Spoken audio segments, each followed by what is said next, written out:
Hi there, ये MGT 503 principles of management की short lecture series का लेसन नंबर 36 है, जिसके अंदर आपको मेन पॉइंट्स करवाए जाएंगे और ये स्लाइड्स भी आपसे शेयर की जाएंगी। तो इसके अंदर गोल सेटिंग थ्योरी है, कॉग्निटिव या प्रोसेस पर्सपेक्टिव की जो थ्योरीज हैं, इसके अंदर गोल सेटिंग थ्योरी है यहाँ पर। सो गोल सेटिंग जो थ्योरी है ये स्टेट करती है कि गोल सेटिंग का जो है वो अफेक्ट होता है टास्क परफॉर्मेंस के ऊपर। सो गोल डिफ़िकल्टी यानी कि किस हद तक एक गोल जो है वो चैलेंजिंग है और उसके लिए एफर्ट्स जो है वो रिक्वायर हैं। और गोल स्पेसिफिटी यानी कि क्या एक्सपेक्टेड है, क्लियर है या एम्बिगिटी है, यानी कि इसकी क्लैरिटी होना। अगर वो स्पेसिफिक नहीं होगा, जनरल होगा, तो वो क्लियर नहीं होगा, एम्बिगिटी होगी उसके अंदर। और goal acceptance, do you accept the गोल।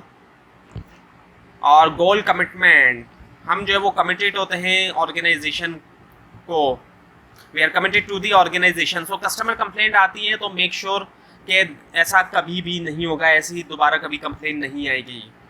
उसके बाद है फिर परफॉर्मेंस फीडबैक, ये जो है इन्फॉर्मेशन है गोल प्रोग्रेस के ऊपर। So motivating with goal setting theory, so assign किया जाए स्पेसिफिक चैलेंजिंग गोल, ऐसा गोल जो स्पेसिफिक और जनरल ना हो और चैलेंजिंग होना चाहिए।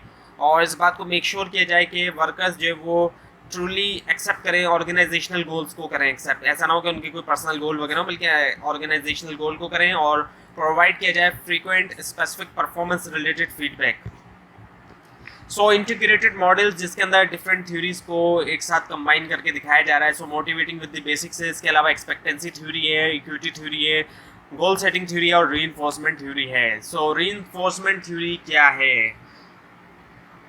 सो रीइंफोर्समेंट थ्योरी ये बताती है कि जो बिहेवियर होता है ये उसके नताइज से चलता है, उसके जो कॉन्सिक्वेंसेस होते हैं उससे चलता है। ये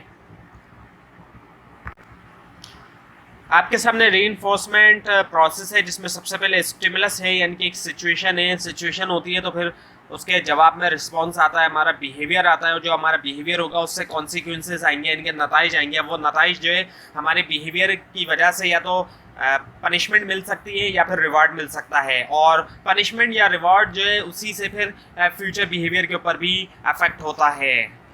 सो रीइंफोर्समेंट थ्योरी, सो रीइंफोर्समेंट जो है इसके अंदर हमारे पास पॉजिटिव रीइंफोर्समेंट है। सबसे पहले पॉजिटिव रीइंफोर्समेंट जो है एक पॉजिटिव डिसिप्लिन की टाइप है। सो पॉजिटिव रीइंफोर्समेंट का मतलब क्या है, एक ऐसा प्रोसेस जिसके ज़रिए एनकरेज किया जाता है एक पैटर्न ऑफ बिहेवियर को रिवार्ड ऑफर करते हुए। और इसके अलावा नेगेटिव रीइंफोर्समेंट भी होती है कि ऐसा नहीं करो वरना पनिश मिलेगी। और इसके अलावा पनिशमेंट क्या है वैसे। सो पनिशमेंट का मतलब ये होता है कि एक कोई अनप्लेजेंट चीज़ को इम्पोज किया जाए, जब अनवांटेड या इमोरल बिहेवियर वो दिखाए, एक ऐसा बिहेवियर दिखाए जो इमोरल है या अनवांटेड है, तो उसके लिए क्या होगा कि उसको पनिश किया जाएगा, इनके अनप्लीजेंट चीज़ उसके ऊपर इम्पोज की जाएगी, अनप्लीजेंट। अब ये चीज़ फिजिकली भी टॉर्चर भी हो सकता है और मेंटली टॉर्चर भी हो सकता है।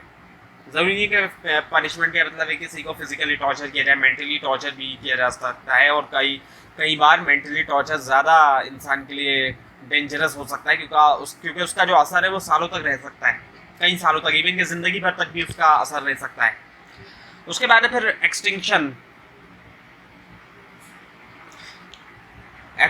क्या है, यानी कि एक बिहेवियर जो है वो वीक हो जाता है, बिहेवियर वीक हो जाता है जब डिज़ायरेबल कॉन्सिक्वेंसेस नहीं आते हैं, यानी कि ये डिज़ायरेबल कॉन्सिक्वेंसेस नहीं है, सो एंड करो इसको, ख़त्म करो इसको। सो रीइंफोर्समेंट थ्योरी का इस्तेमाल करते हुए क्या किया जाता है, एनकरेज किया जाता है डिज़ायर्ड बिहेवियर को जब एनकरेज किया जाता है तो हमें क्लियर होना चाहिए कि क्या डिज़ायर्ड है। सो उसके बाद है फिर ओपन बुक मैनेजमेंट का क्या मतलब है। वैसे आपने ओपन बुक एग्ज़ाम का वर्ड सुना होगा, इस तरह के एग्ज़ाम CA वगैरह में होते हैं। सो ओपन बुक मैनेजमेंट का क्या मतलब होता है कि फाइनेंशियल स्टेटमेंट्स को ओपन किया जाए और शो किया जाए कि इतनी हमारी सेल्स है, इतनी हमारी जो है वो प्रॉफिट है, और एम्प्लॉई को जो है वो इन्वॉल्व किया जाए। और वर्कर्स को ट्रीट किया जाए एज अ बिजनेस पार्टनर्स। तो ये हुआ लेसन यहाँ पर कंप्लीट। आपको अगर इस बारे में कोई कंफ्यूजन है या इस वीडियो में कोई मिस्टेक दिखाई दे उसके लिए आप नीचे कमेंट कीजिए, और इस स्लाइड के नीचे डिस्क्रिप्शन बॉक्स में दिए गए लिंक से हासिल कर सकते हैं। लेकिन अगर आपको लिंक न मिले उसके लिए आप नीचे कमेंट कीजिए, और इस पूरी सीरीज को देखने के लिए इस चैनल को सब्सक्राइब कीजिए, बेल आइकन के ऊपर क्लिक कीजिए। Thanks for watching this video and best of luck for your exams.